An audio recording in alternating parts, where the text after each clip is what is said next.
الله أكبر. الله من الشيطان الرجيم. بسم الله الرحمن الرحيم. يا أيها الناس اعبدوا ربكم الذي خلقكم والذين من قبلكم لعلكم تتقون الذي جعل لكم الأرض فراشا والسماء بناء وأنزل من السماء ماء فأخرج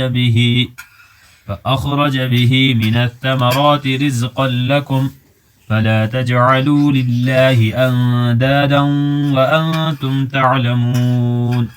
صدق الله العظيم. جزاک اللہ.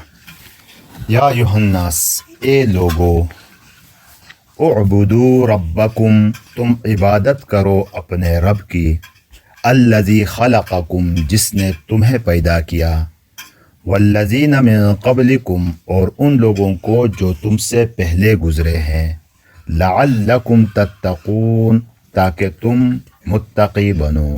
الفاظ پہلے اس کے دیکھیں. یا ایھا الذین آمنوا، یا ایھا الناس اعبدوا ربکم، تم لوگ اپنے پروردگار کی عبادت کرو. اعبدو، یہ باب نصرہ سے فعل امر جمع مذکر حاضر کا صیغہ ہے. عبادت اس کی مصدر ہے. عبادت کا مطلب کیا ہوتا ہے؟ انتہائی عاجزی اور فرمان برداری کرنا. یہ عبادت پھر دونوں طرح کی ہوتی ہے، پہلے ہو چکی ہے بات اس پر، بدنی اور مالی دونوں طرح کی ہوتی ہے. رب، یہ تربیت سے ہے، اس کے معنی پالنے والا، پالنہار، یہ اللہ تعالیٰ کے اسماء حسنہ میں سے ہے. لعلکم، کیونکہ لعل ایک لفظ ہے، یہ تعلیل کے لیے بھی آتا ہے، ترجی کے لیے بھی آتا ہے. دونوں معنی اس میں آپ لے سکتے ہیں. تعلیل کا مطلب تاکہ، لعلکم تتقون کا ترجمہ ہوگا تاکہ تم بچ جاؤ. اور اگر اس کو ترجی کے معنی میں لے لیں تو ترجمہ یہ ہوگا کہ امید ہے کہ تم بچ جاؤ، تاکہ تم بچ جاؤ یا امید ہے کہ تم بچ جاؤ. یہ لفظ جو استعمال ہوتا ہے اللہ کی طرف سے جب استعمال ہو اور تو وعدہ کے معنی میں استعمال ہوتا ہے کہ یہ تقوی کا تمہیں مل جانا یقینی ہے. پھر تتقون، یہ پہلے گزرا ہے لفظ، تم لوگ دوزخ سے بچ جاؤ یا تم متقی بنو. باب افتعال سے فعل مضارع معروف جمع مذکر حاضر کا صیغہ ہے، مصدر اس کی اتقاء ہے. تو اب ترجمہ آپ کی سمجھ میں آئے گا. اگلی آیت کا ترجمہ پھر تفصیل بعد میں پڑھیں گے انشاءاللہ. الذی جعل لکم الارض، وہ رب جس نے بنائی تمہارے لیے زمین کو فرش، بچھونا، والسماء بناء، اور آسمان کو چھت، وانزل من السماء ماء، اور اتارا آسمان سے پانی، فاخرج به من الثمرات، پھر نکالا اس کے ذریعے. بات سبب کے لیے ہوگا، فاخرج به، تو نکالا اس کے ذریعے.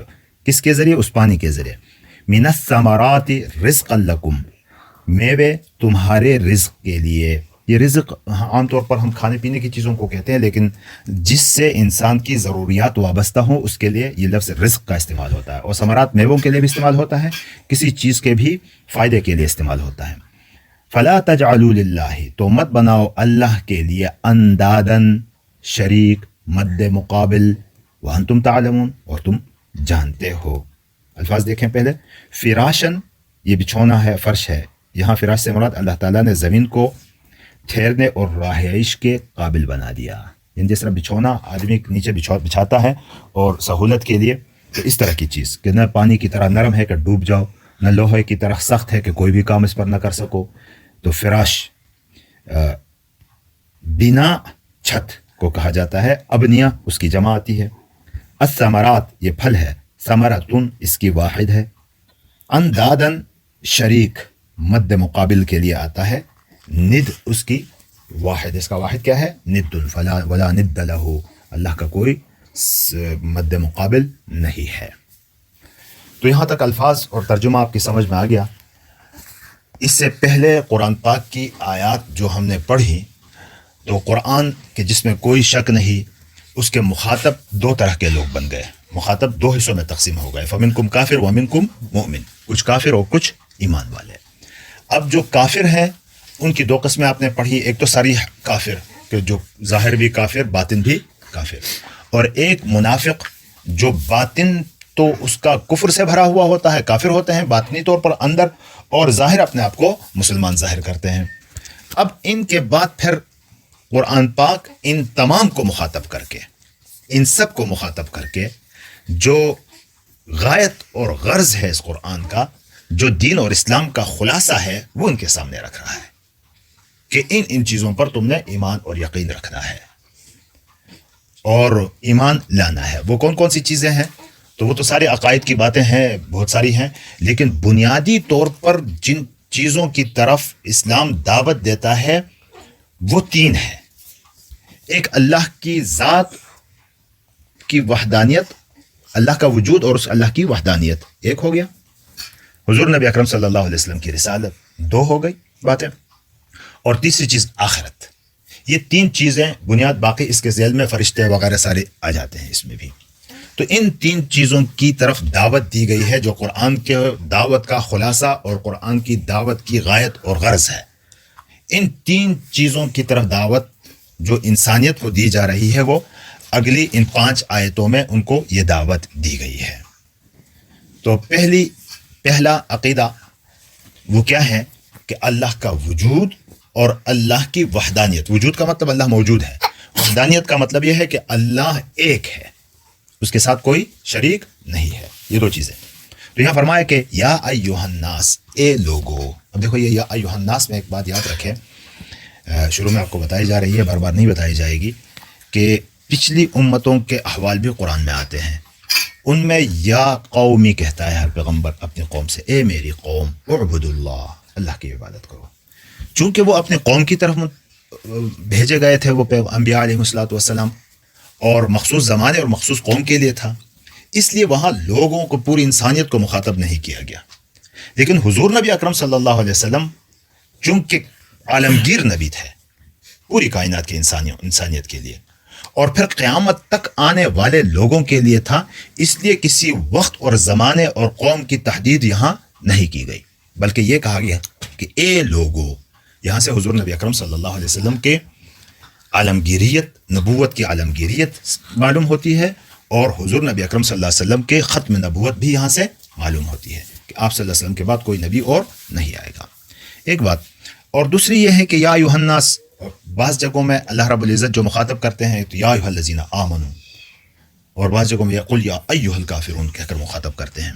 تو یا ایھا الناس میں چونکہ عموماً دعوت ہوتی ہے عقائد کی، کہ ان کو مانتا ہے تو پھر احکام پر چلتا ہے آدمی، جو مان گیا تو وہ مومن ہوا تو ان کو مخاطب یا ایھا الذین آمنوا سے کیا جاتا ہے، کیونکہ اب احکام دینے ہوتے ہیں، نماز پڑھو، کس طرح پڑھو، زکوٰۃ دو وغیرہ، احکامات پھر دیے جاتے ہیں۔ یہ کلیئر سمجھ آ گئی بات؟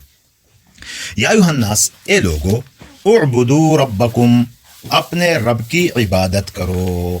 دیکھو یہاں انسان کی پیدائش کا مقصد وہ کیا ہے؟ وما خلقت الجن والانس الا لیعبدون، عبادت۔ اس مقصد کی طرف انسانیت کو لایا جا رہا ہے کہ اعبدو، تم عبادت کرو کس کی؟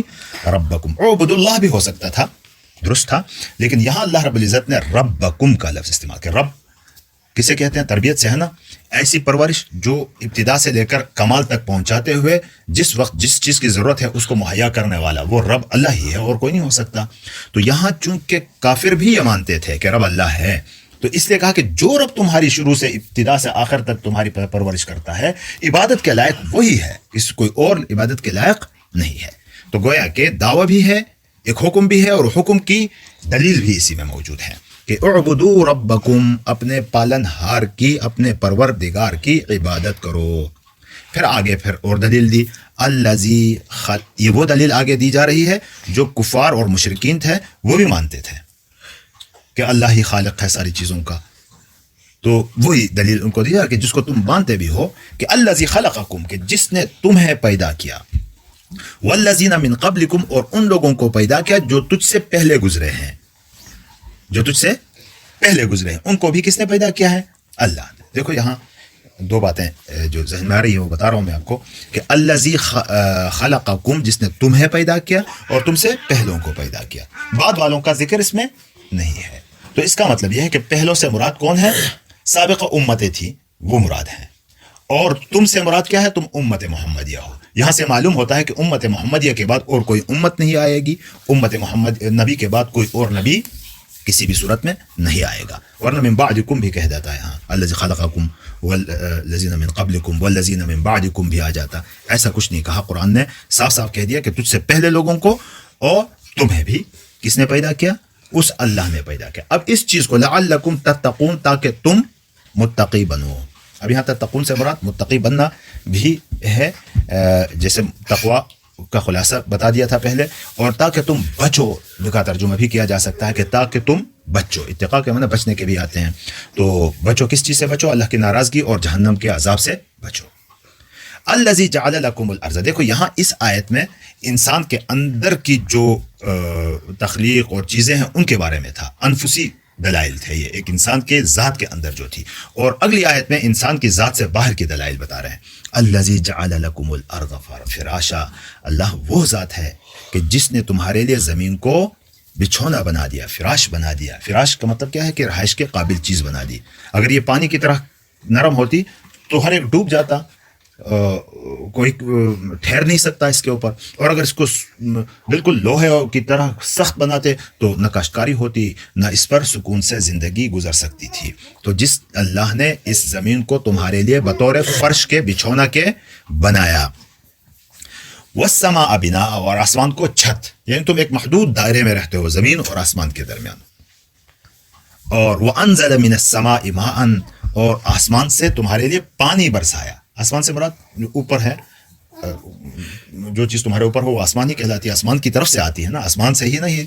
قرآن کی دوسری آیتوں سے معلوم ہوتا ہے کہ من المزن، سحاب کے لفظ بھی آئے ہیں کہ بادلوں سے آتا ہے، لیکن ہوتا تو بادلوں ہی سے ہے، لیکن آسمان کی طرف سے آتا ہے، اس لیے کہا کہ من السماء، آسمان کی طرف سے بارش برسائی۔ دیکھو یہ بارش کا پانی کا جو انتظام ہے نا، پانی اللہ نے ایک ایسی چیز رکھی ہے کہ وجعلنا من الماء كل شيء حي، کہ پانی کے ذریعے ہر چیز کو اللہ نے زندگی دی ہے، اور اس کا نظام اگر آپ غور کریں گے، آپ سائنس پڑھتے ہیں سبھی، تو آپ کو پتہ ہے کہ پانی کا ایک عجیب سسٹم ہے کہ سمندروں میں جو ہوتا ہے تو سورج کی روشنی اس کے اوپر پڑتی ہے، تپش پڑتی ہے، حرارت پڑتی ہے اس کے اوپر، تو پھر یہاں آبی بخارات میں تبدیل ہو جاتی ہے اوپری سطح، اور پھر وہ اوپر اٹھتی ہے نا، اوپر اٹھتے آسمان کی طرف چلی جاتی ہے ایک فاصلے پر، وہاں جا کر پھر یہ کیا ہے، مختلف ذرات بھی اس کے ساتھ ملتے ہیں، بادل کی شکل اختیار کرتے ہیں۔ پھر اللہ ہواؤں کو حکم دیتا ہے، یہ ہوائیں جا کر پہاڑوں پر اور مختلف جگہوں پر بارش برساتے ہیں، کہیں برف باری ہوتی ہے، اور پھر یہ مسئلہ ابھی ہمارے پہاڑ ہیں،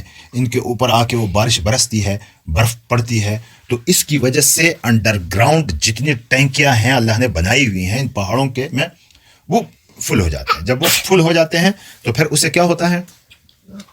پھر اس سے یہ ہوتا ہے کہ آپ کے چشمے آباد ہیں، آپ کی نہریں آباد ہیں، ان بارشوں کی وجہ سے بھی نہریں آباد ہو جاتی ہیں، اور پھر ان نہروں اور ان چشموں سے پانی نکل کر نہری نظام بن جاتا ہے، اور نہروں سے دریا میں گرتا ہے پانی، دریا سے پھر ہوتے لوگ اپنی ضروریات پوری کرتے کرتے کرتے جا کے واپس جا کے سمندر میں پڑتا ہے، اور سمندر سے پھر اسی انداز سے چلتا ہے۔ یہ نظام کون چلا رہا ہے؟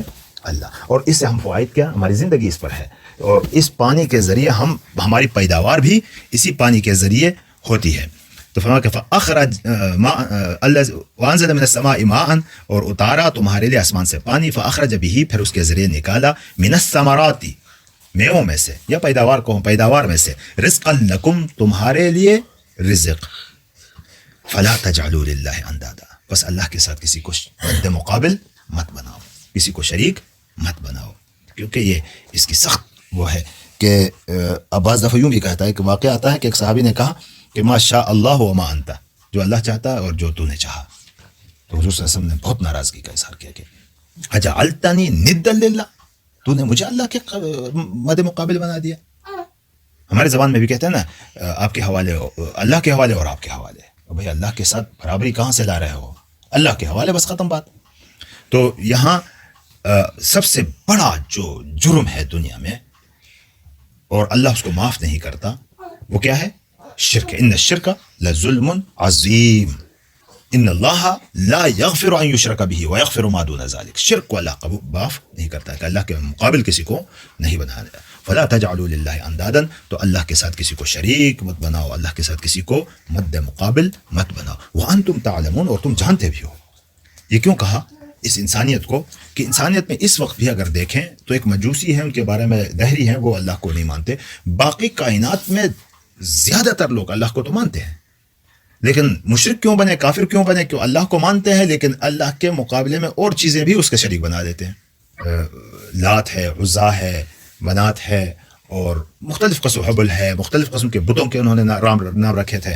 اور آج کل کے دور میں فلاں بابا ہے، پیر بابا ہے، اور فلاں بابوں کے نام آ گئے. تو بھئی اللہ کے ساتھ شریک ٹھہراتے ہوں پھر تو یہ شرک کی وجہ سے کافر بن جاتے ہیں. ورنہ تو اللہ کو تو سب مانتے ہیں. اس لیے کہا کہ یہ چیزیں تو تم سب مانتے ہو، جانتے ہو کہ زمین کو پیدا کرنے والا اور کوئی نہیں ہے. تم بھی مانتے ہو کہ تمہارا حبل وغیرہ نہیں بنا سکتا. تم بھی مانتے ہو کہ زمین وہ نہیں بنا سکتا، آسمان وہ نہیں بنا سکتا، پانی وہ نہیں اتار سکتا، اور پیداوار وہ نہیں اگا سکتے. تو پھر کیوں اس کے اللہ کے ساتھ ان چیزوں کو شریک کرتے ہو؟ فلا تجعلوا للہ اندادا وانتم تعلمون، اور تم جانتے بھی ہو. تو یہ توحید کی طرف بھی دعوت ہے، اللہ کی وحدانیت کی طرف بھی دعوت ہے، اللہ کے وجود کی طرف بھی یہ دعوت ہے. پھر اگلی آیات میں پھر نبی پاک صلی اللہ علیہ وسلم کی رسالت کی بات آئے گی.